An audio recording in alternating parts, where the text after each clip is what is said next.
ராமானுஜாய நமக. ஸ்ரீமதே ராமானுஜாய நமக. ஸ்ரீமதே ராமானுஜாய நமக. ஸ்ரீமதே ராமானுஜாய நமக. ஸ்ரீமதே ராமானுஜாய நமக. ஸ்ரீமதே ராமானுஜாய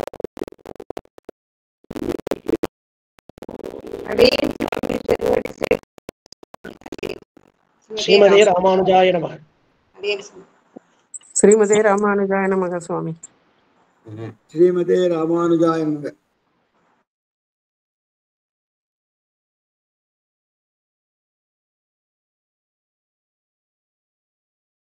அம்மா ஆரம்பிக்கலாமா? அடியன் சுவாமி ஆரம்பிக்கலாம் சுவாமி. ஸ்ரீமதி ராமானுஜாய நமக. அவங்க நெட் ஏதோ ப்ராப்ளம் நினைக்கிறேன். அடியன் சுவாமி ஆரம்பிக்கலாம் சுவாமி. ஸ்ரீமதி ராமானுஜாய நமக. அடியன் சுவாமி. ஸ்ரீமன் மகாபூர்ண குணாப்தி சந்திரம் கோபால சூரீந்திர தனூஜரத்னம் தத்ப்ராப்த வேதாந்த யுகார்த்த போதம் ஸ்ரீ ஸ்ரீனிவாச குரும் ஆஸ்ரயாமஹ.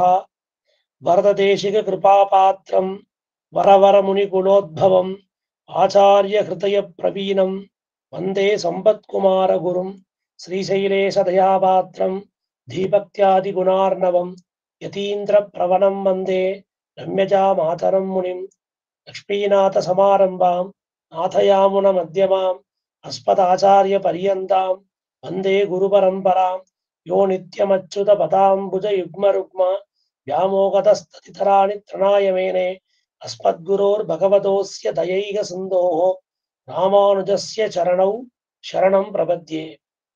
சுயப்பதியான சர்வேஸ்வரனுடைய கிருபையாலே அந்த எம்பெருமானாருடைய அந்த இன்னருடைய வழியாக கொண்டு காரே கருணை ராமானுஜா என்கிற தலைப்பிலே பகவத் ராமானுஜருடைய வைபவத்தை அனுபவித்து வருகிறோம். இளையாழ்வார் அவதாரமானது ஸ்ரீ விஷ்ணுலோக மணிமண்டப மார்க்கதாயி ராமானுஜோ விஜயதே எதிராஜ ராஜகா என்று சொல்வதைப் போல அனைத்துலகும் வாழப் பிறந்த இராமானுஜர் அவருடைய அவதாரம் விசேஷமான அவதாரம். அந்த அவதாரம் தொடங்கி அவருடைய திருக்கல்யாண வைபவம் தொடங்கி திருக்கச்சி நம்பிகளுடைய அப்பேற்பட்ட அந்த ராமானுஜருக்கும் அவருக்கும் உண்டான அந்த ஆச்சாரிய சிஷ்ய சம்பந்தம், முதலியாண்டான் நடாத்துராழ்வான் கூரத்தாழ்வாருடைய சம்பந்தம், இளையாழ்வார் யாதவ பிரகாசனிடம் சென்று வேதாந்த பாடத்திற்கு சென்றது, அங்கே வேதாந்த மறைப்பொருளுக்கெல்லாம் இந்த பகவத் ராமானுஜர்னு சொல்லக்கூடிய இளையாழ்வார் அற்புதமான பொருளை சாதித்தது. அப்படி இருக்கின்ற சமயத்திலே அந்த யாதவ பெருமாள் இளையாழ்வாரிடம் சீறியது. அவரை காசி யாத்திரை அழைத்து கொண்டு முடித்துவிட வேண்டும் என்று காசி யாத்திரைக்கு புறப்பட்டு அங்கிருந்து தப்பித்து காஞ்சி திவ்ய தம்பதிகள் அவரை மாநகருக்கு காஞ்சி மாநகருக்கு அழைத்து கொண்டு விட அங்கே சாலை கிணற்றிலே தீர்த்தம் எடுத்து திருமஜன கைங்கரியம் செய்து வந்தார். அந்த சமயத்திலே அவருடைய திருத்தம்பியார் கோவிந்த பட்டர் உள்ளங்கை குறந்த நாயனாராக காளகஸ்தியிலே சென்று அந்த சிவபிரானுக்கு கைங்கரியங்கள் செய்து வந்தார். அதற்கு பின்பாக அந்த யாதவ பிரகாசரும் இளையாழ்வாரை அழைத்து மேற்கொண்டு வேதாந்த கல்வியை தொடருவோம் நீரும் வாரும்னு சொல்ல மேற்கொண்டு அவரிடம் படித்து வந்தார்.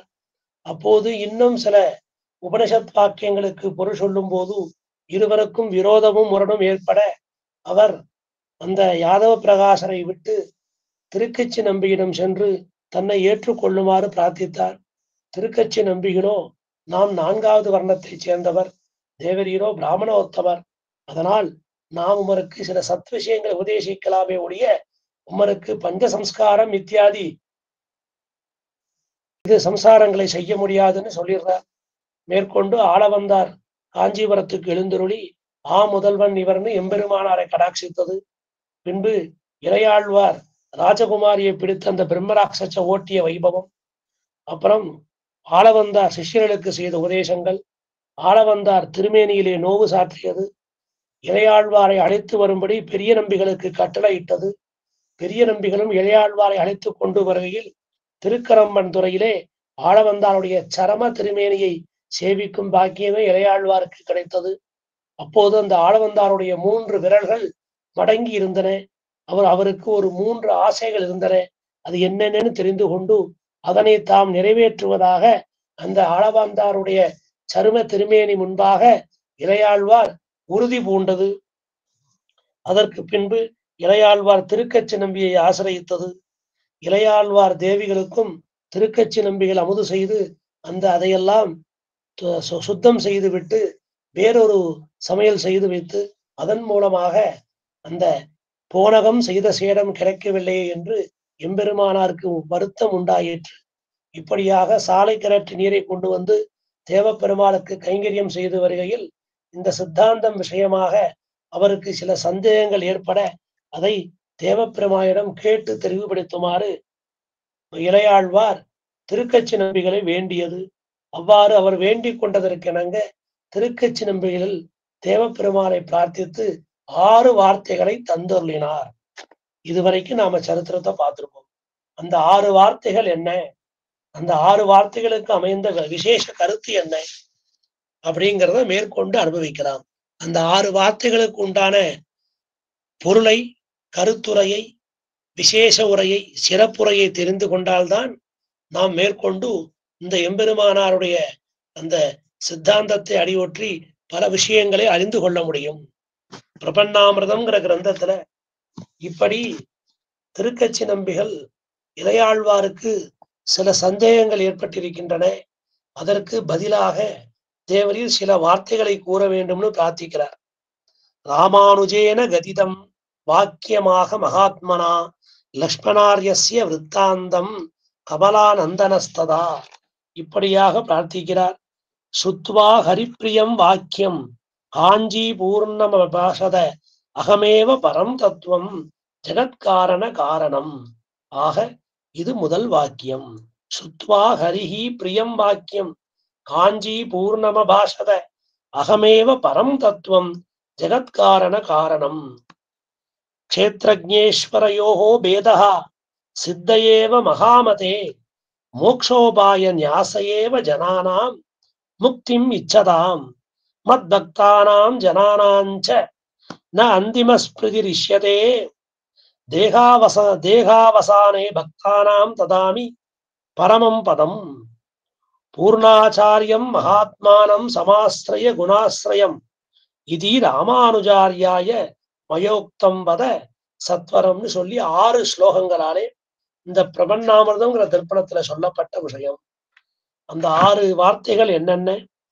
நானே உலகிற்கு காரணமான தத்துவங்களுக்கும் காரணமான பரதத்துவமானேன்.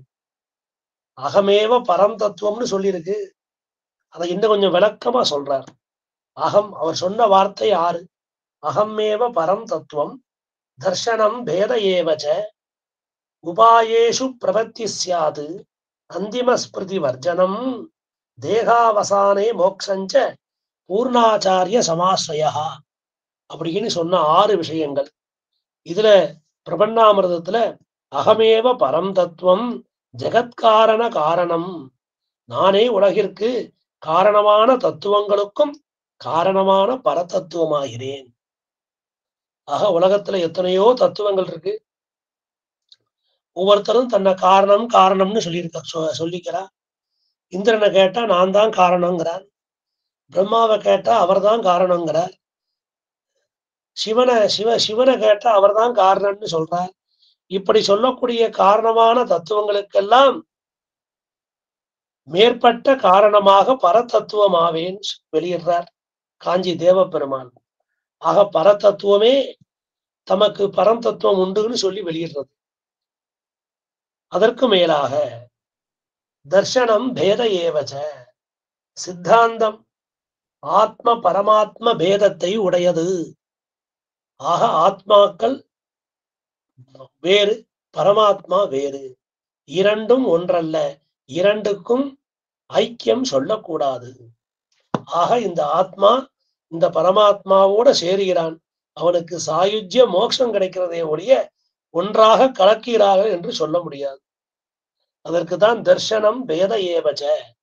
ஆக பரத்தத்துவம் யாருன்னு ஒரு நிர்ணயம் பண்ணணும். உடையவருக்கு தெரியும், இருந்தாலும் திருக்கச்சி நம்பி மூலமாக அந்த வார்த்தையை வெளியிட்டான்.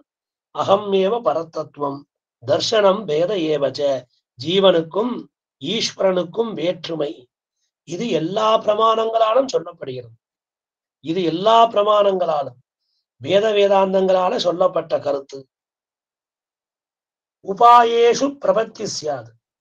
ஆக மோட்சத்திற்கு பிரபத்தியே சிறந்த உதாரணம். ஆக பிரபத்தி சரணாகதி இதுதான் சிறந்த உதாரணமாகும்.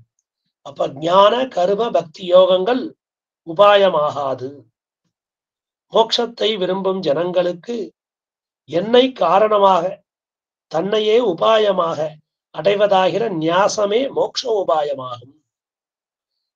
மோக்ஷோபாய ஞாசையேவ ஜனானா முக்திம் இச்சதாம்னு சொன்னார்.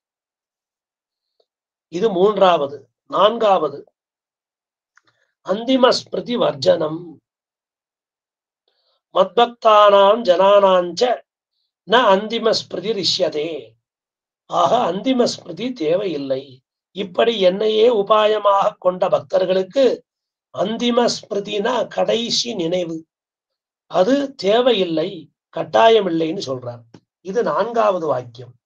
ஐந்தாவது வார்த்தை தேகாவசானே மோக்ஷஞ்ச. தேகாவசானே பக்தானாம் ததாமி பரமம் பதம். இத்தகைய பக்தர்களுக்கு இந்த ஜென்மத்தின் முடிவிலேயே பரமபதத்தை நானே அருளுகிறேங்கிறார். ஆக இது எது எது ஞான ஜென்மாவாகிறதோ அதுதான் இவனுக்கு கடைசி ஜென்மா. அதை வெளியிடுகிறான். அதற்கு மேலாக ஆறாவது வார்த்தை பூர்ணாச்சாரிய சமாசிரயா. பெரிய நம்பியை ஆசிரயிக்க வேண்டியது, அவரையே ஆச்சாரியராக கொள்ள வேண்டியது. பூர்ணாச்சாரியம் மகாத்மானம் சமாசிரய குணாசிரயம். ஆக நற்குண நிதியாய் மகாபுருஷனான பெரிய நம்பியை ஆசிரயிப்பீர். ஆக எங்க குணபூர்த்தி இருக்கோ அங்கதான் பிரபத்தி பந்தனம், சரணாகதி பந்தனம். இவருக்கோ பெரிய நம்பிகள்னு பேரு. நற்குண நிதியாக இருக்கிறார், அவரையே அடைந்து நீர் உய்வடைவீர் அப்படின்னு சொல்லக்கூடிய இந்த 6 வார்த்தைகள், அற்புதமான இந்த 6 வார்த்தைகள். அந்த 6 வார்த்தை என்னங்கிறத திரும்ப சொல்றேன். தமிழ் பெருமானே வெளியிட்ட வார்த்தை. ஸ்ரீமானான நானே பரதத்துவம். நான் ஸ்ரீமன் நாராயணனான நானே பரதத்துவம். உலகிற்கும் எனக்கும் பேதம் உண்டுங்கிற. நானும் இந்த உலகமும் ஒண்ணும் இல்லை, நானும் இந்த ஆத்மாக்களும் ஒண்ணும் இல்லை, உலகிற்கும் எனக்கும் பேதம் உண்டு என்பதே என் மதம். இதுதான் என் மதம். என்னை சரணமடைவதே என்னை பெறுவதற்கு கண்ணழிவற்ற உபாயம். ஆக என்னை அடைவதற்கு என்னையே உபாயமாக, என்னையே வழியாக பற்ற வேண்டும். பிராபகமும் நான் தான், பிராபியமும் நான் தான். இது 3வது வார்த்தை. 4வது வார்த்தை அப்படி சரணமடைந்தவர்களுக்கு அந்திம காலத்தில் என் நினைவு தேவையில்லை. 5வது வார்த்தை இப்பிறப்பின் இறுதியிலேயே அவர்களுக்கு மோட்சம் உறுதி. இந்த பிறப்பிலேயே அவளுக்கு மோட்சத்தை கொடுத்துறேன். 5வது வார்த்தை. 6வது வார்த்தை பெரிய நம்பியே ராமானுஜரால் வரதராஜ பெருமானிடமிருந்து பெற்ற பெரிய நம்பியே ராமானுஜரால் ஆச்சாரியராக ஆசிரயிக்கத்தக்கவர். அதனால நீ பெரிய நம்பிகளை போய் ஆசிரயிக்கணும். ஏன்னா ஆளவந்தார் பரவ பயிச்சிட்டார். திருக்கச்சி நம்பிகளோ ராமானுஜர உமக்கு நான் ஆச்சாரியராக ஆக முடியாதுன்னு தவிர்த்துட்டார். ஏதோ சில விஷயங்களை சொல்றேன், பகவத் விஷயத்தை கேட்டுக்கும், தத்துவங்களை எம் வாயால நீர் தெரிந்து கொள்ளலாமே ஒழிய நாம் உமக்கு ஆச்சாரியன் ஆக முடியாது. நேரே ஆச்சாரியன் யாருக்கு? உலகத்துல எத்தனையோ ஆச்சாரியன் இருக்கா. பல பேர்கிட்ட வாசிக்கிறோம், பல பேர்கிட்ட படிக்கிறோம். சம்சார நிவர்த்தகமான பெரிய திருமந்திரத்தை உபதேசித்தவனுக்கே ஆச்சாரியத்துவ பூர்த்தின்றார் பிள்ளைலோகாச்சாரியா. பஞ்சசம்ஸ்காரம் யாரு செய்து வைக்கிறார்களோ அவர்கள்தான் நேரே ஆச்சாரியன். அது அவருடைய வார்த்தை. அப்பேற்பட்ட அந்த ஆச்சாரியர் உமருக்கு பெரிய நம்பிதான். பெரிய நம்பியே ராமானுஜரால் ஆச்சாரியராக ஆசிரயிக்க தகுந்தவர் அப்படிங்கிற அந்த 6 வார்த்தைகளையும், ரகசியமான வார்த்தைகள், அந்த 6ஐயுமே ராமானுஜருக்கு தெரிவித்தார் திருக்கச்சி நம்பிகள். இப்ப அந்த 6 வார்த்தையை அவர் சொல்லிட்டு போயிட்டார். இந்த 6 வார்த்தைக்கு உண்டான விஷய வைலட்சண்யம் என்ன, இந்த 6 வார்த்தைக்கு உண்டான விசேஷம் என்ன, நாம் அதை அறிந்து கொள்ளணும் இல்லையா? அகமேவ பரம் தத்துவம்னு சொல்லிட்டாரு. அப்படி பரதத்துவம்னு அவரை சொல்லியிருக்காரு. உலகத்துல தத்துவங்கள் நிறைய இருக்கு. அத்வைதமும் தத்துவம் தான், துவைதமும் தத்துவம் தான், விசிஷ்டாத்வைதமும் தத்துவம் தான், சைவமும் தத்துவம் தான், காணாபத்தியமும் தத்துவம் தான், கௌமாரமும் தத்துவம் தான். இப்படி உலகத்துல எத்தனை தத்துவங்கள் இருக்கு. தெருக்கு தெரு தத்துவங்களை வச்சுட்டு இருக்கோம். ஊர் முழுக்க, நாடு முழுக்க, வீதி முழுக்க, தெரு முழுக்க எத்தனையோ தெய்வங்கள் இருக்கு. இவையெல்லாம் இந்த ஜகத்துக்கு காரணமாகுமா? அப்ப இந்த ஜகத்துக்கு யாரு காரணமாவார்கள்? எல்லா தெய்வங்களுக்கும் மேலாக ஒரு தெய்வம் இருக்கணுமே. அப்படி தேவர்க்கும் தேவாவோன்னு சொல்வது போல எல்லாருக்குமே ஒரு தெய்வம் இருக்கணும் இல்லையா? ஆக இமையோர் தலைவான்னு கொண்டாடப்படுகிற அந்த காஞ்சி தேவ பெருமாள், அவனை அகமேவ பரத்தத்துவம் தன்னை சொல்லிக்கிறார். ஆக ஸ்ரீமன் நாராயணனே முழுமுதற் கடவுள்னு அர்த்தம். இதை எல்லா பிரமாணங்களும் இதை ஒத்துருக்கேன். ஸ்ரீமன் நாராயணன் தான் பரதேவதைன்னு சொல்றது. அந்த அகம் ஏவ பரம் தத்துவம் அப்படிங்கிறது முதல் வார்த்தை. அந்த முதல் வார்த்தைக்கு உண்டான சில விசேஷங்களை இப்ப நாம பார்க்கலாம். ஆக மாம் ஏகம் சரணம் ரஜ சர்வதர்மான் பரித்யஜ்ய மாம் ஏகம் சரணம் ரஜ, பற்ற எல்லா தர்மங்களாகவும் பற்ற தகுந்தவன் நானேன்னு சொன்னான் கீதாச்சாரியன்.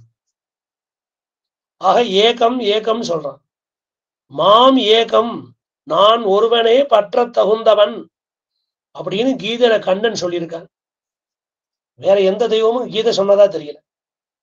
ஆக கீதையை சொன்ன கண்ணனே மாம் ஏகம் சரணம் பிரஜன்னு சொல்லிட்டான். ஆக ஏகம், மாம் ஏகம் சரணம் பிரஜ, அகம் ஏவ, அகம் ஏவ, நான் ஒருவனேங்கிறார். இங்க மாம் ஏகம்னு இருக்கு, என் ஒருவனையேங்கிறார். மாம் ஏகம், என் ஒருவனையே. அகம் ஏவ, நான் மட்டுமே, நான் ஒருவனே, நானே. அங்க ஒரு ஏவகாரம் இருக்கு, அகம் ஏவ. இங்க ஏகம் அப்படின்னு ஒரு இருக்கு. ஆக ஏகம் ஏவ இதெல்லாம் அவதாரணம்னு பேர். ஆக இதையெல்லாம் விசேஷித்து சிறப்பித்து சொல்லப்படுகிற விஷயம். ஆக தன்னையே மேலான தெய்வமாக பற்ற வேண்டும் என்று காஞ்சி தேவ பெருமாளை வலியுறுத்தி செய்கிறான். ஆக அகம் ஏவ என்று சொன்னாலும் மாம் ஏகம் என்று சொன்னாலும் ஒண்ணுதான். அங்க அர்ஜுனனுக்கு வெளியிட்டான் பார்த்த சாரதியாக. அதே பார்த்த சாரதி எம்பெருமானாரா வந்தார். அவருக்கு தேவ பெருமாள் சொல்றார் அகமேவ பரம் தத்துவம். அப்ப மாதவன் பெயர் சொல்லுவதே ஓத்தின் சுருக்கு. அப்ப வேதத்தோட சுருக்கம் என்ன? ஒரே வார்த்தையில மாதவன் சொல்லணும். மாதவன் என்று ஓத வல்லீரி. ஆக எல்லா பாவங்களும் துளைக்கப்படும். ஆக பாப புண்ணியங்களை துளைத்து இந்த ஜகத்துக்கெல்லாம் யாரு காரணமாக விளங்குகிறானோ அவனே பரம் தத்துவம். இதுதான் பிரமாண சித்தமா இருக்கு. உளன் சுடர்மிகு சுருதியில். ஆக உளன்னு சொன்னா சுடர்மிகு சுருதியில் இவை. ஆக சுடர்மிகு ஸ்ருதினர். ஆக ஸ்ருதி, மிருகு ஸ்ருதி, சுடர்மிகு ஸ்ருதின்னு மூணா பிரிச்சு காட்டுறார் பூர்வாச்சாரியர்கள். ஆக சுடர்மிகு ஸ்ருதியில் சொல்லப்பட்ட விஷயம் என்ன? ஸ்ரீமன் நாராயணன் தான். அதை எப்படி வச்சுக்கிறது? ஸ்ருதின்னு சொன்னா வேதம், மிகு ஸ்ருதின்னு சொன்னா அந்த வேதத்துக்குள்ளே சொல்லப்படுகின்ற அந்த நாராயண உபனிஷத்து. சுடர்மிகு ஸ்ருதி, அந்த சுடர்மிகு ஸ்ருதிக்குள்ளே சொல்லப்பட்ட விஷயம் என்ன? காயத்ரி. நாராயணாய வித்மகே வாசுதேவாய தீமகி தன்னோ விஷ்ணு பிரச்சோதயாது. உளன், அதுக்குள்ள ஒருத்தர் இருக்கான்பா. அப்ப நாராயணன்னு சொன்னமே, வாசுதேவன்னு சொன்னமே, விஷ்ணுன்னு சொன்னமே. ஆக ஸ்ருதி அது வேதம், மிகு ஸ்ருதி அது வேதாந்தத்துல சொல்லப்பட்ட உபனிஷத்து, அதுக்குள்ள நாராயண உபனிஷத்து. சுடர்மிகு ஸ்ருதி அதுல ஒரு சுடர் போலே, ஒரு தீபம் போலே ஏத்தி காமிக்கிறது அந்த காயத்ரி. நாராயணாய வித்மகே வாசுதேவாய தீமகி தன்னோ விஷ்ணு பிரச்சோதயாது. மூணு பேருமே ஒண்ணுதானே. என்ன உளன்? அதற்குள்ள ஒருத்தருக்கா யாரு? ஸ்ரீமன் நாராயணன். ஆக அந்த விஷ்ணு அந்த காயத்ரியை சொல்லப்பட்ட முதற் சொல் நாராயணாய வித்மகே, அதுக்குத்தான் ஏத்தம். ஆக அந்த விஷ்ணு சப்தத்தை காட்டிலும் அந்த வாசுதேவ சப்தத்தை காட்டிலும் அந்த நாராயண சப்தத்துக்கே ஏத்தம். அதைத்தான் உளன் சுடர்மிகு ஸ்ருதின்னு பூர்வாச்சாரிகள் பிரிச்சு காமிச்ச. இதே அர்த்தத்தை தான் இந்த அகமேவ பரந்தத்துவம், இதே அர்த்தத்துக்காகத்தான் இவ்வளவு பெரிய விஷயம் நடந்தது. கூரத்தாழ்வான் தர்சனத்துக்காக தர்சனத்தை இழந்தார். சிவாத் பரதரம் நாஸ்தி அப்படின்னு சோழராஜனுக்கு யாரோ ஒரு குறுநில மன்னன், அவன் ஒரு சிவபக்தனா இருந்துட்டான். அவனுக்கு சில சைவர்கள் தவறான பாதையை காண்பித்து, நீர் எப்படியாவது சிவனே பரதெய்வம்னு சொல்லி எல்லா வித்வாங்கள்ட்டையும் எழுதி வாங்கிடணும், குறிப்பா இந்த ஸ்ரீவைஷ்ணவத்தை எழுதி வாங்கிடணும்னு புறப்பட்டார்கள். அப்போ ஒருத்தர் சொன்னான், நானூறான்னு ஒரு சிஷியன், கூரத்தாழ்வான் சிஷியன், நீர் இவாட்டெல்லாம் வாங்கி பிரயோஜனம் இல்ல, அங்க ஸ்ரீவைஷ்ணவ சித்தாந்த பீடத்துல திருவரங்கத்துல பகவத் ராமானுஜர் எழுந்தருளி இருக்கிறார், அவர்கிட்ட வாங்கணும், அப்பதான் விசேஷம்னு அவன் சொல்லிட்டான். அவனுக்கு என்ன, எப்படியாவது இவனை உடையவர் திருத்திருவர், அதன் மூலியமா இந்த விஷயமே உடப்பட்டு நினைச்சு அவன் சொன்னான். ஆனா இப்படி விபரீதமாக அவனுக்கு தெரியாது. உடனே அந்த அந்த குறுநில மன்னன் எல்லோரையும் அழைத்து நேர திருவரங்கத்துக்கு சென்று அங்க இருக்காரா உடையவர், அவர்கிட்ட கையெழுத்து வாங்கிட்டு வாங்கன்னு அனுப்பிச்சிட்டேன். இந்த விஷயம் எப்படியோ தெரிஞ்சது கூரத்தாழ்வானுக்கு. உடனே தான் காசாய வஸ்திரம் ஸ்வீகரித்து கொண்டு எம்பெருமானாருக்கு வெள்ள சாத்துப்படி வெள்ள வஸ்திரத்தை கொடுத்து அவரை நீர் மேல்நாட்டுக்கு எழுந்தருளும்னு அனுப்பிச்சு வச்சுட்டார். இவர் நேராக அந்த சபைக்கு சென்று துரோணமஸ்தி ததப்பரம், ஆக சிவங்கிறது ஒரு அளவு, அதை காட்டிலும் துரோணங்கிறது பெருசு. அப்ப சிவாத் பரதரம் நாஸ்தி, சிவன்னு சொல்லக்கூடிய அந்த அளவை விட வேற அளவு இல்லைன்னார். இல்ல, அதற்கு மேல ஒரு அளவு இருக்கு, துரோணமஸ்தி ததப்பரம் என்று எழுதி கொடுத்தார். இதை பார்த்த உடனே நிறைய பிரமாணங்கள்லாம் எடுத்து சொல்லி பெரிய நம்பி சுவாமிகளும் ஆழ்வானும் அந்த சபையிலே இந்த அகமேவ பரதத்துவங்கிற விஷயத்துக்கு சேர்ந்த நாராயண பரத்துவத்தை, நாராயண பாரமியத்தை ஸ்தாபித்தார்கள். இருந்தாலும் பாபிகள் நிறைந்த அந்த சபையாச்சே, அதனால பெரிய நம்பிகளுடைய கண்ணை பிடுங்கி விட்டார்கள். ஆழ்வானோ தன் கண்ணை தானே பிடுங்கி எறிந்து விட்டார். இப்பேற்பட்ட அந்த எம்பெருமானார் தரிசனத்துல அகம் ஏவ பரதத்துவங்கிற விஷயத்தை தான் அந்த காஞ்சி தேவப்பெருமான் எடுத்து சொல்ல, அதற்காகத்தான் இந்த நாராயண பாரமியத்தை சொல்லணும். வேண்டிய வேதங்களோதி விரைந்து கிளியறுத்தான்னு சொல்றோம் பெரியாழ்வாரை பத்தி சொல்றப்போ. அவரும் இதையே தான் சொன்னார் மன்னன் சபையிலவே, வேண்டிய வேதங்கள் ஓதி. ஆக திரைகுண்ய விஷயாக வேதாக, வேதத்துல எத்தனையோ விஷயங்கள் சொல்லப்பட்டிருக்கலாம், இருந்தாலும் இந்த நாராயண பரத்துவத்தை சொல்லக்கூடிய விஷயங்களை மட்டுமே எடுத்து சொல்லி விரைந்து கிளியறுத்தான் பாதங்கள் யாமுடைய பற்று. அதே போல இவர்களும் செய்தார்கள். ஆக இந்த எம்பெருமானார் தரிசனத்துக்கு ஸ்ருதியாகட்டும் ஸ்மிருதியாகட்டும் புராணங்கள் ஆகட்டும் எல்லாமே பர தெய்வமாக ஸ்ரீமன் நாராயணனை ஒப்பு கொண்டுள்ளன. அவனுக்கு ஒப்பாரும் மிக்காரும் இல்லை, அவனுக்கு சமமாக ஒத்தரும் இல்லை, அவனுக்கு மேம்பட்ட தெய்வம் இல்லை. ஒப்பாரும் மிக்காரும் இல்லாத மாமாயன் அந்த எம்பெருமான்.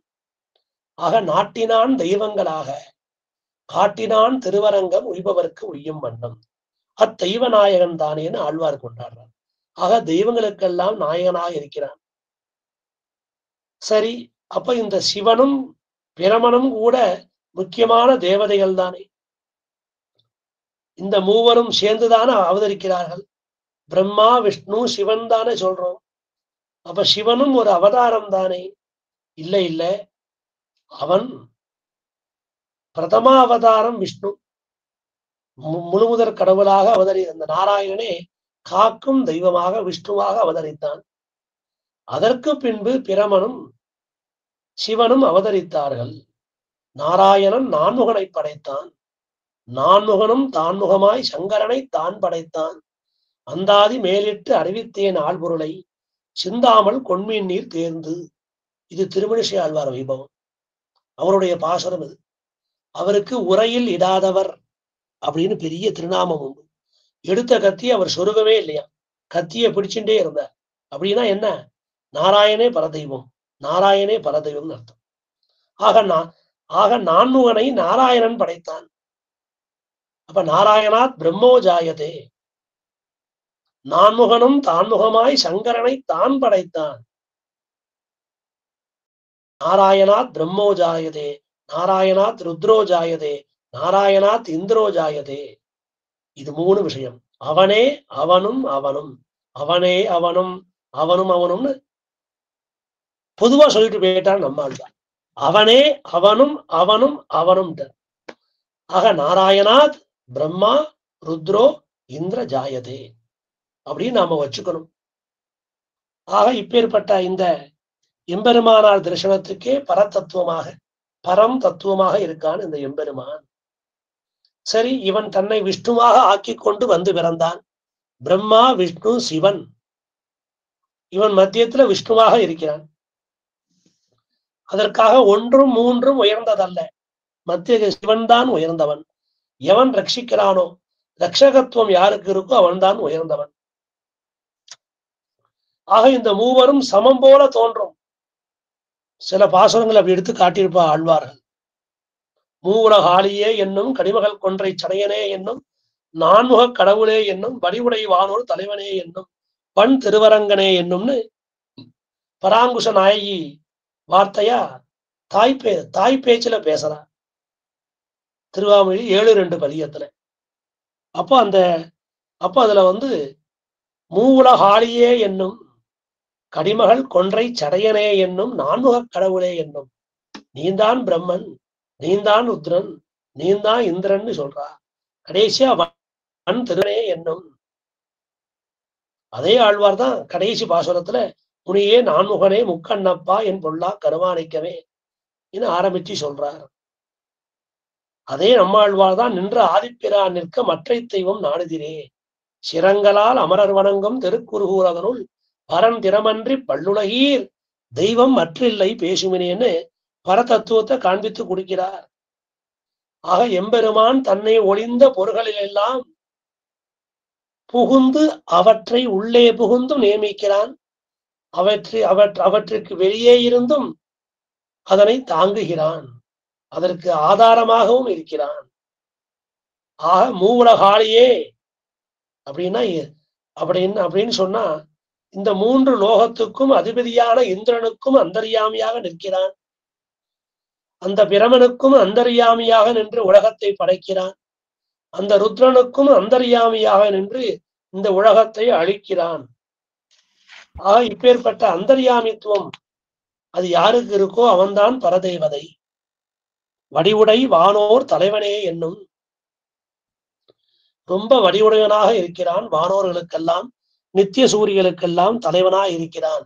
ஆக நித்திய சூரியர்களுக்கு யார் தலைவனாய் இருக்கிறானோ அவன்தான் பரதேவதை. ச பிரம்மா ச சிவஹா சேந்திரஹா சோக்ஷரஹா பரமஸ்வராட். ச பிரம்மா ச சிவஹா, ச அப்படின்னா சஹா அவன் அர்த்தம். அவனே அவனும் அவனும், அவனே அவனும் மற்றெல்லாமும். ச பிரம்மா ச சிவஹா சேந்திரஹா சோக்ஷரஹா பரமஸ்வராட் அப்படின்னு ஓதித்து உபனிஷத்து. அப்படி சொல்றது உபனிஷத்து எல்லாம். ஆக எல்லோருக்கும் சமமில்லாதவனாகவும் தனக்கு மேல் ஒருவன் இல்லாதவன் இருக்கிறான் ஸ்ரீமன் நாராயணன். அவனே பரம்பொருள், இவனே ஜகத்துக்கெல்லாம் முழுமுதற் காரணமாக இருக்கிறான். ஆக முதற் காரணம் அல்ல, முதற்காரணம் முழுமுதற் காரணம். இவனே அனைத்து உலகங்களையும் காக்கிறான். இவனே உலகங்கள் அனைத்தையும் மகா பிரளய காலத்திலே அழித்து சூக்ஷ்மமாக தன்னுள்ளே கொண்டு தனித்து நிற்கிறான். ஏகோகவை நாராயணோ ஆசீத் ந பிரம்மா ந ஈசானஹா. நாராயணன் ஒருவன் மட்டுமே இருந்தான், பிரமனும் இல்லை சிவனும் இல்லை. அந்த உபனிஷத்து ஓதித்து அப்பேற்பட்ட அந்த எம்பெருமான், இந்த எம்பெருமான் மோட்சத்தையும் தரக்கூடியவன், ஆக ஜெகத்காரணத்துவமும் இருக்கிறான், மோட்ச பிரதானத்துவம் இருக்கிறது. யாரு ஜெகத் காரணத்துவமாக இருக்கிறானோ அவன்தான் மோட்ச பிரதானாக இருக்க முடியும். அப்பேற்பட்ட அந்த எம்பெருமான் தான் காரணம். அந்த காரணத்தையே நாம் தியானம் செய்ய வேண்டும். காரணம் து தியேயா, அது யாரு காரணம்னு பின்னால சொல்லும் வேதம். இப்படியாக ஸ்ரீமன் நாராயணனே பரம்பொருள், அவரே நமது ஜென்மத்தை கழித்து கொடுக்கக்கூடியவன். இந்த ஜென்மம் பிறவின்னு சொல்லக்கூடிய பெரும் பிணியை தீர்க்க வல்ல மருந்து அவன்தான். ஆக தெய்வம் என்று சொல்லக்கூடிய மற்ற தெய்வம் என்று வேஷம் பூண்டு அலையும் மற்ற தேவதைகள் எல்லாம் இந்த பிணியை தீர்க்க இயலாது. ஆக இந்த ஜென்மத்தை, இந்த பிறவியை அறுத்து தீர்க்க வேண்டும் என்றால் அந்த வல்லமையற்ற சக்தி அந்த எம்பெருமானுக்கு மட்டுமே உண்டு. அவன்தான் ஸ்ரீமன் நாராயணன். இதுதான் எம்பெருமானார் தரிசனம். ஆக அகம் ஏவ பரம் தத்துவம்னு சொல்லிட்டார். அதை அடிப்படையாக கொண்டுதான் இந்த எம்பெருமானார் தரிசனமே வந்தது. ஆக இது எம்பெருமானார் வேதாந்தங்களை எல்லாம் கண்டுகொண்டு, ஆழ்வார் ஸ்ரீசுக்தி எல்லாம் கண்டுகொண்டு அவரே நிஷ்கர்ஷித்து முடிவு செய்து உறுதி பூண்ட விஷயம். அந்த விஷயத்தை நாமும் கை கொள்ள வேண்டும். ரொம்ப முக்கியமான விஷயம். எம்பெருமானார் காட்டிய வழி அது பரம வைதிக மரபு, அதுதான் வைதிக சித்தாந்தம். நம்மாழ்வார் பரம வைதிகர், அதே வைதிகோத்தமர் தான் பகவத் ராமானுஜரும். ஆக நம்மாழ்வார் நாதமுனிகள் தொடங்கி அனைவருமே பரம வைதிகர்கள். அந்த வைதிகர்கள் அனைவருமே ஒப்புக்கொண்ட பரதத்துவம் ஸ்ரீமன் நாராயணன். நமக்கு இது ஒரு ஆழ்ந்த நம்பிக்கை வரும். இந்த நம்பிக்கைக்கு மகா விஸ்வாசம்னு பேர். நாம அந்த மகா விஸ்வாசத்தை ஒரு நாளும் விட்டுவிடக் கூடாது. எம்பெருமானார் திருவடி சம்பந்தப்பட்ட யாராக இருந்தாலும் இந்த மகா விஸ்வாசத்தை உடையவனாய் இருக்க வேண்டும்னு சொல்றா நம்ம ஆச்சாரியர்கள். அப்படி ஒருவேளை இந்த மகா விஸ்வாசம் இல்லாம வேறொரு தெய்வத்தையும் பற்றினான் என்றால் அவன் இந்த எம்பெருமானார் தரிசனத்துக்கு சேர்ந்தவன் அல்ல. ஆக பகவத் விஷயத்துல சொன்னதெல்லாம் ஏத்துக்கலாம்.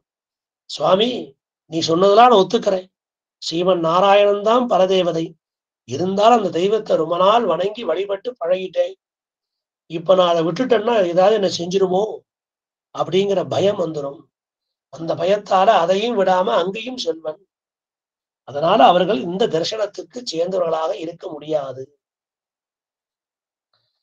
அதே போலத்தான் எம்பெருமானார் தரிசனத்துக்கே சேர்ந்த கல்வி அறிவில்லாத பெண்களும் கூட இதர தேவதைகளை அடிப்பிடு கள்ளோபாதி நினைத்திருக்கிறதுன்னு நம்பிள்ள சொல்றார். இந்த எம்பெருமானார் தரிசனத்துல படிப்பே இல்லாத ஸ்திரீகள், அந்த திரிபுரா தேவியார், அந்த கொங்கில் பிராட்டி, இவர்கள் எல்லாருமே அந்த தேவதாந்திரங்களை அடிப்பிடு கள்ளோ பாதி. நேரம் நம்ம ஒரு இடத்துக்கு போறோம், அங்கவே தலிகை பண்ணி சாப்பிடணும். நாம அங்க 3 கல்லை சேர்க்கிறோம், சேர்த்து மத்தியில விறகெல்லாம் எடுத்துன்னு போட்டு தலிகை பண்ணி சாப்பிட்டுறோம். அந்த தலிகை பாத்திரத்துல அலம்பி சுத்தி பண்ணி எடுத்து வச்சுக்கிறோம். அந்த கல்லை அங்கேயே விட்டுட்டு போயிடுறோம். அந்த கல்லையும் தூக்கிட்டு போறோமா? இல்ல. அதே போலத்தான் இந்த தேவதாந்தரங்கள். ஆக நாராயணனை தவிர மிச்ச தெய்வங்கள் எல்லாம் அடிப்பிலிடு கள்ளோ பாதி என்று நினைத்திருப்பார்கள் அப்படின்னு 4:10 வியாக்கியானத்துல நம்மள எடுத்து சொல்றார். ஆக ஸ்ரீமன் நாராயணனே பரதெய்வம் அப்படிங்கிற விஷயத்த இந்த எம்பெருமானார் தரிசனத்துல உள்ள படிப்பறிவில்லாத ஸ்திரீகள், அந்த பெண்கள் கூட தேவதாந்தரங்களை இதர தெய்வங்களை அடிப்பிலிடு கள்ளோபாதி என்று நினைத்திருப்பர். அதை ஞாபகம் வச்சுக்கணும்.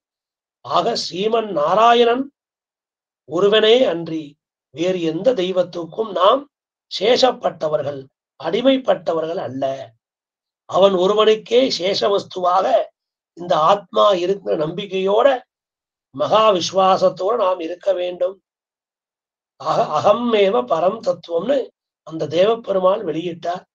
அதை வைத்துக் கொண்டுதான் எம்பெருமானார் தரிசனமே மேலும் மேலும் வளர்ந்தது.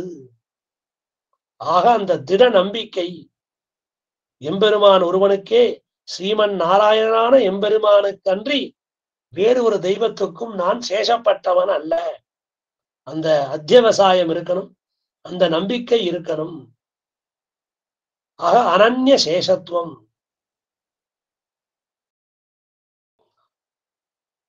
வேறு தெய்வத்துக்கு சேஷப்பட்டவனாக இருக்கக்கூடாது. அனன்யார்க சேஷத்துவம். வேறு தெய்வத்துக்கு நான் அடிமைப்பட்டவன் அல்ல. அனன்ய சரணத்துவம்னு இருக்கு. பகவானை விட்டு வேறு ஒரு கதி இல்லாதவன், பகவானையே வழியாக கொண்டவன், வேறு வழியை அறியாதவன், அதற்கு அனன்ய சரணத்துவம்னு பேரு. அப்புறம் அனன்ய போக்கியத்துவம்னு பேரு. பகவானே பரம பிராபியம், அடைய தகுந்தவன் அவன் மட்டும்தான். அடைய தகுந்த போக்கிய வஸ்து, அடைய தகுந்தவனாகவும் இருக்கிறான், இனிமையாகவும் இருக்கிறான். அதற்கு அனன்ய போக்கியத்துவம். அவனை தவிர வேறு யாரையும் அடைவது என் நோக்கம் அல்ல. எப்படி இந்த புஷ்பம் சந்தனங்கள்லாம் நமக்கு போக்கியமா இருக்கோ, அதே போல எம்பெருமானுக்கு நாம் போக்கியமாக இருக்க வேண்டும். இறையும் அகலகில்லேன் என்று பிராட்டி சொன்னது போல நாமும் பாகவதோத்தமர்களாக அவனுக்கு சேர இருக்கணும். ஏன்னா அவனே பரம் தத்துவம் அப்படின்னு அவன் வெளியிட்டு அள்ளினான். ஆக இந்த எம்பெருமானார் தரிசனத்துல இந்த அகமேவ பரத்தத்துவங்கிற விஷயத்தை தான் நமது பூர்வாச்சாரியர்கள் எடுத்து காட்டியுள்ளார்கள். திருமந்திரத்தோட சீரிய பொருளா இந்த பொருள் இருக்கு. ஓம் நமோ நாராயணாய அப்படிங்கிறதுக்கு என்ன அர்த்தம்? நான் எம்பெருமான், அந்த சீமன் நாராயண் ஒருவனுக்கே சேஷப்பட்டவன்கிற அர்த்தம். அப்பேற்பட்ட இந்த தரிசனத்துக்கு எம்பெருமானே ஜெகத்காரணமாக இருக்கிறான். ஆக இத பத்தி பல்வேறு விஷயங்கள் பல பல பாசுரங்களுடைய வியாக்கியானங்கள்ல தொகுத்து சொல்லப்பட்டிருக்கு. ஆக ஆச்சாரிய ருச்சி பரிகிதமான அர்த்தமே நமக்கு அனுஷ்டானமா இருக்கு. அந்த ஆச்சாரியன் மிக மிக விரும்பி அவன் நமக்கு வெளியிட்ட கருத்து என்னன்னா ஓம் நமோ நாராயணாய. ஆக நாராயண் ஒருவனுக்கு நான் அடிமைப்பட்டவன். இத கந்தன் சிறுத்தாம்பு வியாக்கியானத்துல காட்டப்பட்டிருக்கு. அகலங்க பிரம்மராயன் ஒருத்தன் இருந்தான். அவன் எம்பெருமானாருக்கு சிஷ்யன். அந்த அந்த அந்த அரசனுடைய பட்ட மகிழ்ச்சி திரிபுரா தேவி. அந்த திரிபுரா தேவிக்கு சாஸ்திர விசாரம் எல்லாம் தெரியாது. அந்த திரிபுரா தேவிக்கு எம்பெருமானார் காமிச்சு கொடுத்தது அரங்கந்தான் தெய்வம். நித்தியம் அந்த தெய்வத்தை சேவிக்கணுங்கிறதுக்காகவே தலைநகரத்தை விட்டு திருவரங்கத்துக்கே குடி வந்துட்டான் அந்த திரிபுரா தேவி. அவ எம்பெருமானாருக்கு அத்தியந்த சிஷியா இருந்தா. அவளை எல்லாரும் கேட்டாளாம் திரிபுரா தேவியை கூட்டு, உனக்கு நீ வேதாந்தெல்லாம் வாசிச்சிருக்கியா? அந்த அரங்கனையே தெய்வம்னு சேவிக்கிறியே, உனக்கு இது எப்படி வந்தது? இதை நீ எவ்வாறு முடிவு செய்தான்னு கேட்டாலாம். அதுக்கு அந்த திரிபுரா தேவி சொன்னாலாம், எனக்கு வேதம் ஆகமம் சாஸ்திரம் எல்லாம் தெரியாது. எல்லாமே எங்களுக்கு எம் ஆச்சாரியர் உடையவர் தான். அவர் எங்களுக்கு இந்த தெய்வத்தையே பற்ற சொல்லியிருக்கார்.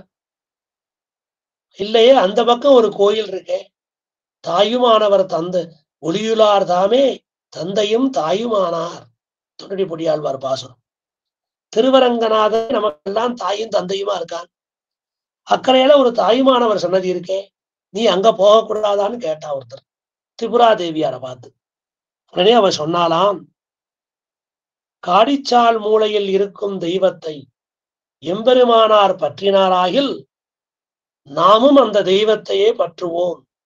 ஆக எம்பெருமானார் பற்றியது திருவரங்கம்தான், அந்த தெய்வத்தை இல்லை. அத காடிச்சால் மூளைன்னு சொல்றார். ஆக காடிச்சால் மூளைன்னு சொன்னா பழைய பிரசாதத்தை வைக்கக்கூடிய அந்த ஈசானத்துக்கு அதிபதி பரமசிவனார். ஆக ருத்ரன்னு பேரு, சிவன்னு சொல்லியிருக்கலாம். அந்த பேரை கூட சொல்லாம காளிச்சால் மூடையில் இருக்கும் தெய்வத்தை எம் ஆச்சாரியர் எம்பெருமானார் பற்ற சொன்னால் யாமும் பற்றுவோம்னு சொன்னான். அந்த அளவுக்குத்தான் அவனுக்கு ஞானம். அப்பேற்பட்ட அந்த ஞானத்தை கூட எடுத்து காட்டுகிறார்கள் திரிபுராதேவி சொன்ன வார்த்தையாக கஞ்சனஞ்சிறுத்தாம்பு வியாக்கியானத்துல. ஆக மறந்தும் புறந்தொலா மாந்தர் திருமணேச பிரான் சொன்னது போல இதற்கு ஒரு விசேஷமான ஐதீகம் உண்டு. ஒரு சமயம் நம்பெருமாள் புறப்பாடு கண்டருகிறார். கிழக்கு பக்கமா போகணும் நம்பெருமாள். போன இடத்துல பெரிய ஒரு எதிர்பாராம ஒரு பெரும் மழை வந்துருத்து. பெருமாளுக்கு மழை ஆகாது, நம்பெருமாளுக்கு கொஞ்சம் கிழக்க மேற்க வடக்கத்தக மேகம் கொஞ்சம் கருத்தா போரும். மணியக்காரர் புறப்பாட்டை நிப்பாட்டிடுவர். அவன் ரெங்கராஜன் சுகுமாரமான திருமேனி இருந்தாலும் மழை கொட்ட ஆரம்பிச்சிருத்து. அங்க ஒரு சிவன் கோயிலுக்குள்ள எழுந்தருளை பண்ண சொல்லிட்டார் உடையவர். எல்லா பரிகரங்களோட நம்பெருமாள் உள்ள எழுந்தருளிட்டார். எம்பெருமானார் மாத்திரம் வெளியில மழை அணைஞ்சுட்டே இருந்தார். அப்ப எல்லாரும் வந்து கேட்டாலாம், உடையவரே உம்ம பெருமாள் உள்ள வந்துட்டார், பரிகரங்கள்லாம் உள்ள வந்துருத்து, நீர் மட்டும் வெளியே நனைகிறே உள்ள வாரும்னு சொன்னார். அதுக்கு எம்பெருமானார் சொன்னானாம், எம்பெருமான்லாம் உள்ள ஏறும்போது எம்பெருமானார் மாத்திரம் வெளியே நிக்கணுமா, வாருங்கோன்னு சொல்லி எல்லாரும் அவரை கூப்பிட்டார். அதுக்கு அவர் சொன்ன வார்த்தை என்ன? சர்வசுவாமியா இருக்கான் எம்பெருமான். அவன் எங்க வேணா அவன் எங்கு வேண்டுமானாலும் புகழலாம், வெளியே வரலாம். அவனுடைய அசாதாரணமான மகிழ்ச்சி ஸ்தானத்துல நாங்க இருக்கோம் ஸ்ரீவைஷ்ணவர்கள். எம்பெருமான் புருஷனா இருக்கான், அவன் பர்த்தா, அந்த பர்த்தாக்கு நாங்க பத்தினியா இருக்கோம். அவன் எங்களுக்கு சர்வசுவாமி, அவன் எங்க வேணா போகலாம் வரலாம். நாங்க அவனுக்கு பர்த்தாவா இருக்கிறதுனால நாங்க எங்க புக்ககத்தை விட்டு வேற ஒரு அகத்துக்கு நாங்க வர முடியாது. அதனால எங்களுக்கு பரபுருஷ காமினி அப்படிங்கிற பழி வந்துடும், தோஷம் வந்துடும். ஆக ஸ்ரீ வைஷ்ணவர்களுக்கு அந்த எம்பெருமான் இடத்துல 9 விதமான சம்பந்தம் இருக்கு. பிதா புத்திர சம்பந்தம் இருக்கு, சுவாமி தாசிய சம்பந்தம் இருக்கு. அதுக்குள்ள முக்கியமான சம்பந்தம் தான் அவன் எஜமானா இருக்கான், அவன் சர்வசுவாமியா இருக்கான், நாம மகிழ்ச்சிகளா இருக்கோம். அவன் புருஷனா இருக்கான், நாம அவனுக்கு மனைவிகளா இருக்கோம். அவன்தான் லோக பர்த்தா, இந்த லோகத்துக்கே பர்த்தா ஒருத்தந்தான், அவன் ஸ்ரீமன் நாராயணன். அந்த லோக பர்த்தாவுக்கு நாங்க ஸ்ரீ வைஷ்ணவர்கள் சங்கு சக்கரம் சமாசரண திருவிலட்சணம் இருக்கு, துளசி மாலை இருக்கு, திருமந்திரம் தயம் சர்ம ஸ்லோகம் தெரியும். எங்களுக்கு இதெல்லாம் அடையாளம். நாங்க அவனுக்கு பத்தினிகளா இருக்கோம். நாங்க இந்த எங்க புக்ககத்தை விட்டு வேற ஒரு பரபுருஷனுடைய அகத்துக்குள்ளே நுழைய முடியாது. அதனால் நாம் வெளியே நிற்போம்னு சொல்லி எம்பெருமானார் வெளியே இருந்தாராம். இதெல்லாம் வியாக்கியானத்துல சொல்லப்பட்ட விஷயம். அதனால ஒருவேளை நான் வேற ஒரு புருஷனை தேடி போனால் புருஷ காமினின்னு என் மேல பழி வந்துடும், தோஷம் வந்துடும். நாங்களே முடிந்து போனாலும் நாராயணனை விட்டு வேற ஒரு புருஷனை நாம் கொள்ள மாட்டோம். அவன்தான் புருஷோத்தமன், அவன்தான் உத்தம புருஷன் அப்படிங்கிறத எம்பெருமானார் காண்பித்து கொடுத்துள்ளார். ஆக இப்பேற்பட்ட அகம் ஏவ பரத்தத்துவம்னு சொன்னார் தேவப்பெருமான்.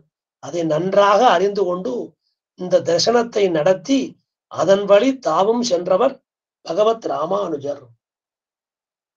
ஆக இந்த ஸ்ரீ வைஷ்ணவர்கள் எல்லாமே யாரும் வேற கோயிலுக்கு போலையேன்னு ஆழ்வான கேட்கும் போதெல்லாம் ஆழ்வான் சொன்னக்கூடிய வார்த்தை இதுதான், நாங்க ஒருத்தருக்கு வாக்கப்பட்டு வந்துட்டோம், எங்களுக்குள்ள பர்திரு பாரியா சம்பந்தம் இருக்கிறதுனால நாங்க வேறு தெய்வங்களை தேடி போவதில்லை, எங்களுக்கு அங்கே ஒரு காரியம் இல்லை, நாங்கள் அங்கே சென்று வேண்டி பிரார்த்தித்து கைகூப்பி பெற வேண்டியது ஒன்றும் இல்லை என்று கூறி விடுவார்.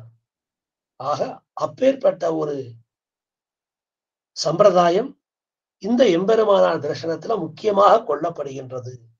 ஆக மறந்தும் புறந்தொலா மாந்தர்கள் அப்படிங்கிறது ஒரு வாக்கியம். இப்பேற்பட்ட இந்த எம்பெருமானே பரதத்துவமாக இருக்கிறான்.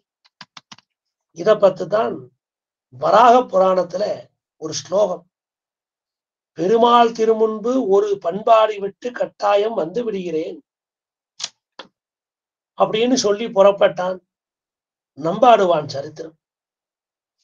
ஆக அந்த கைசிக மகாத்மியத்துல சொல்லப்பட்ட சரித்திரம் என்ன? அந்த நம்பாடுவான் நமக்கு பரதத்துவத்தை வெளியிட்டு அருளுகிறார். ஆக அந்த பெருமாளுக்கு திருமுன்பே நான் போய் ஒரு பண்பாடி விட்டு வந்து விடுகிறேன்னு பிரம்மராசன்கிட்ட சொல்றான். ஒரு தசமி அன்னைக்கு ராத்திரி ஏகாதசி, கைசிக ஏகாதசி.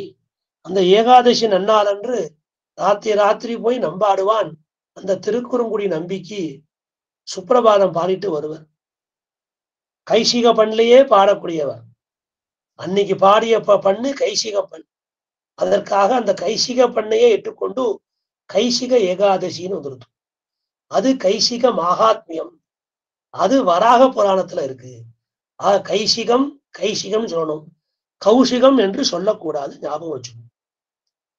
அப்பேற்பட்ட அந்த நம்பாடுவான இந்த பிரம்ம ராட்சசு பிடிச்சுன்னு இல்லப்பா, நான் அந்த எம்பெருமானுக்கு பல்லாண்டு பாடிட்டு வரணும், நான் உனக்கு கானரசத்துல பாடணும், நான் கண்டிப்பா பாடிட்டு வந்துருவேன் அப்படின்னு சொன்னார் நம்பாடுவான்.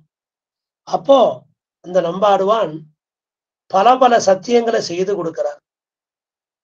அதுல முக்கியமான சத்தியம் என்னன்னு கேட்டா, இந்த வாசுதேவனான அந்த எம்பெருமான் ஸ்ரீமன் நாராயணன் அவனை மற்ற தெய்வங்களோடு சமமாக ஒக்க நினைப்பவன் எந்த பாபலோகத்தை அடைவானோ அந்த லோகத்தை நான் அடைவேன். இந்த வாசுதேவனை விட்டுட்டு வேற தெய்வங்களை வணங்குபவனுடைய மகா பாபம், அந்த பாபத்தை நான் அடைவேன். ஆக ஸ்ரீமன் நாராயணனை விட்டு வேறு ஒருவருக்கு நாம் பூஜை செய்யக்கூடாது. தேவன் எம்பெருமானுக்கல்லால் பூவும் பூசனையும் தகுமே. ஆக ஆராதனானாம் விஷ்ணுகு ஆராதனம் பரம். சர்வேஷாம் ஆராதனானாம் சர்வேஷாம் விஷ்ணுகு ஆராதனம் பரம். இது புராண வாக்கியம். இதைத்தான் நம்பாடுவான் இங்க எடுத்து சொல்றான். ஆக அந்த பிரம்மராட்சசு அவனை பிடிச்சுன்றது, நான் இப்பவே உன்னை சாப்பிடணும், நீ போயிட்டு திரும்பி வருவேன், என்ன நிச்சயம்னு கேட்கிறப்போ, நான் இந்தந்த பாவம் செய்தவனாவேன், நான் இந்தந்த நரக லோகத்துக்கு செல்வேன்னு ஒவ்வொன்னா சொல்றார் நம்பாடுவான். அப்படி சொல்கின்ற காலத்துல அந்த வாசுதேவனை மற்ற தெய்வங்களோடு ஒக்க நினைத்தால், சமமாக நினைத்தால், நான் எந்த பாவத்தை செய்தவனாகி எந்த நரகலோகத்தை அடைவேனோ அது எனக்கு கிடைக்கும், நான் திரும்ப வராட்டேன். இந்த வாசுதேவனை விட்டுட்டு வேற தெய்வங்களை நான் ஆராதிக்க தொடங்கினால், பூஜை செய்ய தொடங்கினால் எனக்கு என்ன பாவம் வருமோ அந்த மகா பாவத்தை நான் அடைவேன், நான் திரும்பி வரவில்லை என்றால். ஆக இப்படி அகமேவ பரந்தத்துவம்னு சொன்னான எம்பெருமான், அந்த பரத்தத்துவத்தை தான் நாம் ஆராதிக்க வேண்டும். அதையும் இந்த இடத்துல காட்டுறார் நம்பாடுவான் சரித்திரம் மூலமா. பரத்தத்துவம் ஒண்ணுதான் இருக்கு. 6000 குரு பரம்பரையில அதைத்தான் சொல்லியிருக்கு, 12000 குரு பரம்பரையில அதுதான் இருக்கு. இந்த மாதிரி விஷயங்களை அடியேன் சேகரிச்சு உங்களுக்கு சேர்த்து சொல்லிட்டு இருக்கு சில விஷயங்கள். ஆக நம்பாடுவான் மூலமாக வெளியிடுகிறார். தேவன் எம்பெருமானுக்கல்லால் பூவும் பூசனையும் தகுமே. அது நம்பிள்ள ஈட்ல காட்டுறார். அருமையான புஷ்பத்தை கொண்டு போறையே, அந்த புஷ்பத்தை பெருமாளுக்குன்னா சாத்தணும். அந்த பெருமாளுக்குத்தான திருக்குறள் கற்றை நன்னா இருக்கும். அந்த பெருமாள் தைல பூவை சாத்தின்னு பாருங்க. பார்த்தசாரதி பெருமாளை சேவிக்கிறமே, தினந்தோறும் அமுச்சு வச்சிடறா. எப்படி இருக்கார் பார்த்தசாரதி, அந்த புஷ்பம் அவருக்கு எப்படி இருக்கு, அந்த ஆண்டாள் கொண்ட சாத்திக்கிறாரே, அப்பேற்பட்ட அவருக்கு புஷ்பம் எப்படி இருக்கு. நம்பெருமாள் ஒரு மாலை சாத்தின்றாலும் கம்பீரமா வராரே. ஆக இந்த பூவும் பூசனையும் எம்பெருமானுக்கல்லால் வேறு தெய்வத்துக்கு சேராது. ஏன்னா சிக்கு தலையா இருக்கு. வேதம் சொல்லிண்டே இருக்காரு நான்முகன். தண்ணிய கொட்டிண்டு வேதத்தை சொல்லணும். வேதம் சொல்றவாளுக்கு எப்போதுமே சுத்தி இருக்கணும். வேதத்தை சொல்றவா சுத்தியோட இருக்கணும். அப்படி ஆமா, குளிச்சுட்டே இருக்கணும். 3 வேளை 4 வேளை 5 வேளை குளிக்கணும் ஒவ்வொரு திருவாராதனத்துக்கும். அப்படி தண்ணீரை முக்கி குளிச்சு வேதம் சொல்லிட்டே இருக்காரு பிரம்மா. தலை சிக்கு பிடிச்சு போச்சு. அப்புறம் சிவனுக்கு தலைக்கு மேலேயே கங்கை இருக்கா, தலையிலேயே வச்சுட்டு இருக்கார் தீர்த்தத்தை, அது செடை பிடிச்சு போய் இருக்கு. ஆக இந்த சிக்கு தலையனுக்கு புஷ்பம் சாத்தி பூஜை பண்ணலாமா? அந்த செடை இருக்கே, அந்த அந்த அந்த செடையனுக்கு வேணுமா? ஆமா, அந்த அவனுக்கு பூசை தகுமா? நம் தேவன் எம்பெருமானுக்கு அல்லால் பூவும் பூசணையும் தகுமோ? ஆழ்வார் கேட்கிறார். அப்பேற்பட்ட அந்த எம்பெருமானத்தை நாம பூசிக்கணும். அவன் குளிச்சு பல நாள் ஆச்சு, எங்க கண்ணன் குளிக்கவே இல்லை. அவனை கூட்டு குளிப்பாடுறதுக்குள்ள போரும்னு ஆகி போயிடும். குளிக்காம பல நாள் இருந்துட்டான், அந்த புழுதி எல்லாம் அவன் மேல ஒட்டின்னு இருக்கு. நல்ல கருத்த திருவேணி, கருமாணிக்க மலை போல் இருக்கிறான். அதற்கு மேலாக இந்த புழுதி எல்லாமே ஒட்டி இருக்கு மேல. அது கருமாணிக்க மலை மேல் தங்கப்பூச்சி செய்தார் போல இருக்கு. அந்த குளிக்காத பிள்ளைக்கு நன்னா தலையை வாரி விட்டு புஷ்பத்தை சாத்தி விட்டுறா. ரொம்ப அற்புதமா இருக்கு. இதைத்தான் சுகபிரம்மா அனுபவிச்சார். ஆக எல்லாருமே நாம அனுபவிக்கிறோம். ஆக இந்த வேதம் சொல்லணும்னா சுத்தி இருக்கணும். ஆனா அருளிச்செயலை சேவிச்சாலே சுத்தி. அதே போல இந்த எம்பெருமானுக்கு அல்லால் பூவும் பூசணையும் தகுமே என்று நம்பாடுவான் சொல்றான். ஆக வாசுதேவனுக்கு சமமாக எந்த தெய்வத்தையும் நினைக்க கூடாது. வாசுதேவனுக்கு மேலாக எந்த தெய்வத்தையும் பூஜை செய்யக்கூடாது. இது ஒரு சரித்திரம். இதனால்தான் ஸ்ரீ வைஷ்ணவர்கள் ஸ்ரீமன் நாராயணனை விட்டு இதர தெய்வத்தை தொடுவது கொடிய பாவம்னு நம்பாடுவான் திருவாக்குல வந்திருக்கு. அதை எல்லாரும் ஞாபகம் வச்சுக்கணும். அப்புறம் திருக்குறள் நம்பிய சேவிச்சுட்டு திரும்ப வந்து அந்த கைசிக பண்ணால அந்த எம்பெருமான எந்த பண்ணை கொண்டு பாடினாரோ அதையே காரணமாக கொண்டு அந்த பிரம்ம ராட்சசுக்கும் அவனுக்கும் ஒரு சாப விமோச்சனம் கொடுத்தார். ஆக பிரம்ம ராட்சசாக வந்தவன் ஒரு பெரிய பிராமணன். அவன் செய்த வேள்வி குறைய முடிச்சு வச்சார் நம்பாடுவான். வேள்வி குறைய முடிச்சு வச்சது ஒரு சண்டாளன். தவறாக வேள்வி செய்து பிரம்ம ராட்சசானவன் ஒரு பிராமணன். ஆக பிராமண வேள்வி குறை முடித்தமையும். ஆக இவனுக்கு தெரிஞ்சதுக்கு பரதத்துவம் யாரு அப்படின்னு. அதே போலத்தான் மாயன் தமரடி அணிய, அற்புதமான வார்த்தை இது. மாயன் தமரடி, தீர்ப்பார யாமினி பதிகம். அங்க நம்மாழ்வார் பராங்குஷ நாயியா இருக்கா. அந்த நாய்க்கு மயக்கம் வந்துருத்து. அப்ப தாயார் சொல்றா, குழந்தைக்கு ஏதோ பிடிச்சிருத்தும், உடனே கூட்டுண்டு வா. அவன் வந்து சாமி ஆடணும். ஒரு பெரிய சாமியாடி வந்துட்டான். அவன் கூட பெரிய பெரிய கட்டுவிச்சிகள்லாம் வந்துட்டான். எல்லாரும் தேவதாந்திரம் வர்றப்போவே கல்லு இறைச்சியெல்லாம் கொண்டு வந்துட்டா. அங்கோர் கல்லும் இறைச்சியும் தூவேன்மின் ஆழ்வார் கதறார். சிறு தெய்வ வழிபாடு. இந்த சிறு தெய்வங்களே இவனுடைய இந்த மயக்கத்துக்கு காரணம் என்ன? மாயப்போர் தேர்ப்பாகனார்க்கு இவள் சிந்தை துளாய் திசைக்கின்றதே. அந்த மாயப்போர் தேர்ப்பாகன் அந்த பார்த்தசாரதி பெருமாள் அவனுடைய அடியாருடைய தமரடி நீரு கொண்டு அந்த பாததூளியிலிருந்து சில இதை கொண்டு வந்து இவருக்கு சேருங்கோ, இவ இந்த குழந்தை பொழைச்சிருவா அப்படின்னு தோழி சொல்றான். ஆக மாயன் தமரடி அணிய கொண்டாங்கோ, அந்த துளசியை கொண்டாங்கோ, அந்த ஸ்ரீபாத தூளியை கொண்டாங்கோ, அதை சாத்துவோம். இங்க சிறுதெய்வம் வந்து ஆடின்னு இருக்கே, பாவம் இவ பயப்படுறா. என் பொண்ணு அந்த பார்த்த சாரதிக்குனா, என் தோழி அந்த பார்த்த சாரதிக்குனா மயங்கி கிடக்கிறா அப்படின்னு இங்க தோழி சொல்றா தீர்ப்பார யாமினி பதிகத்துல.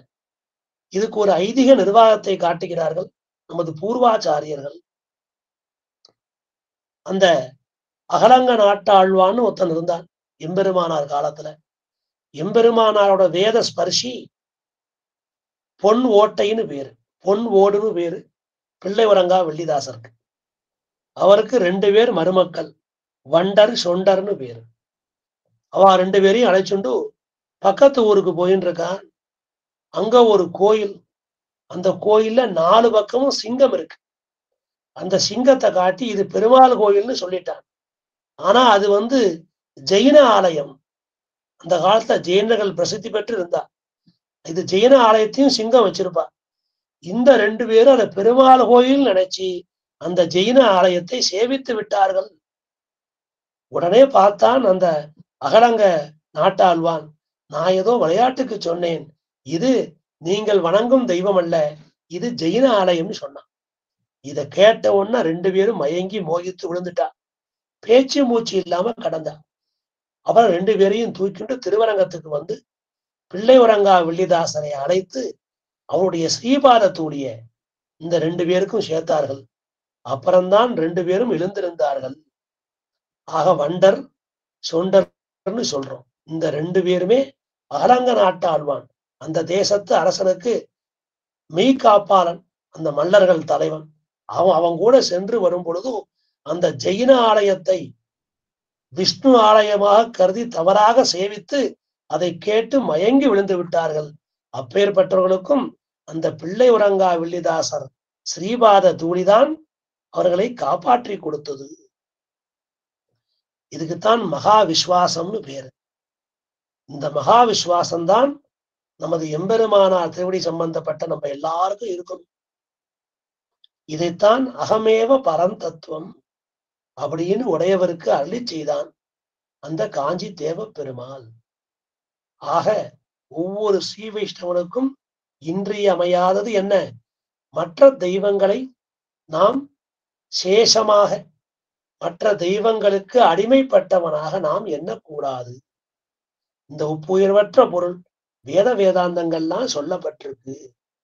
அதுல முக்கியமான விஷயம் என்னன்னா, மாம் ஏகம் சரணம் பிரஜ அகந்த்வா சர்வபாவேபியோ மோக்ஷயிஷ்யாமி. ஆக மாம் ஏகம் சரணம் பிரஜ, என்னையே என் திருவடிகளையே பற்றுன்னு சொன்னானே. அப்ப திருவடிகளை பற்றத்துக்கு அவன் சுலபமா இருக்கான். அவனால பாப புண்ணியம் பாவத்தை தொலைத்து கொடுப்பானா?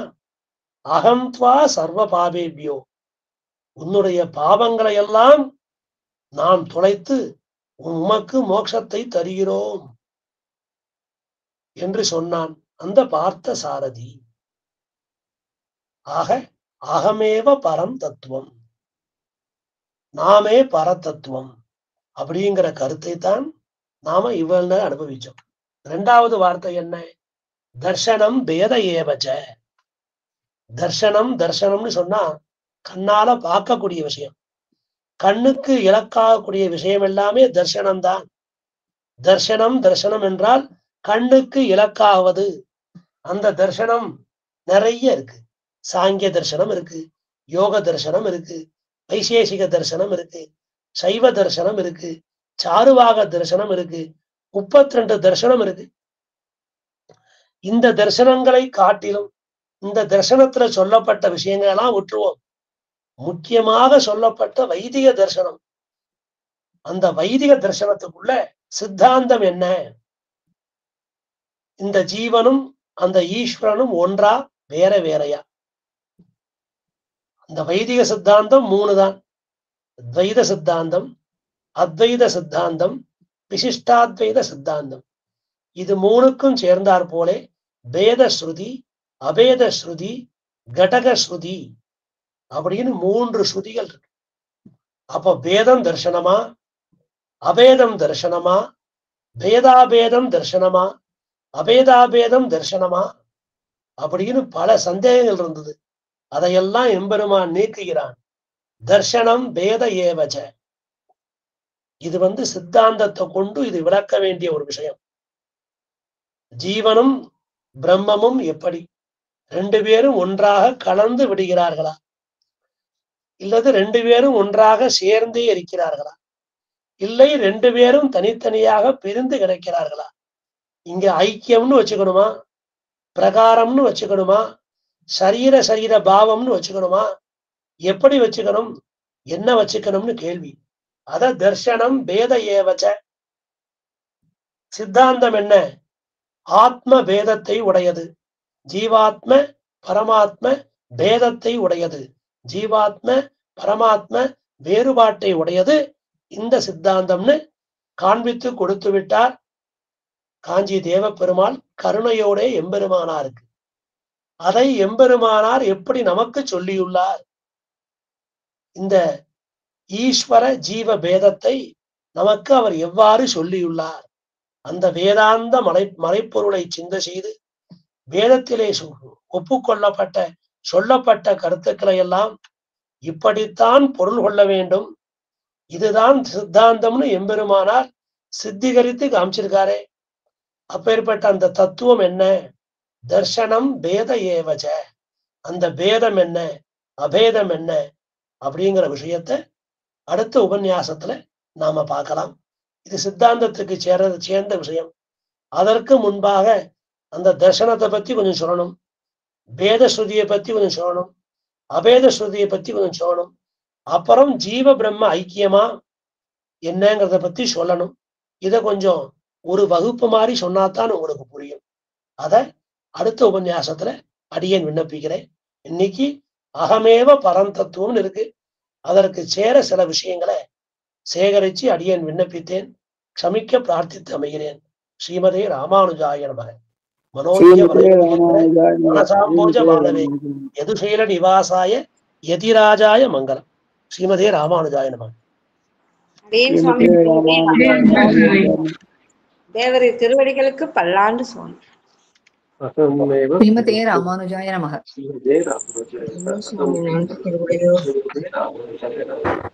ஸ்ரீமதே ராமானுஜாய. யாருக்காவது சந்தேகம் இருக்கா?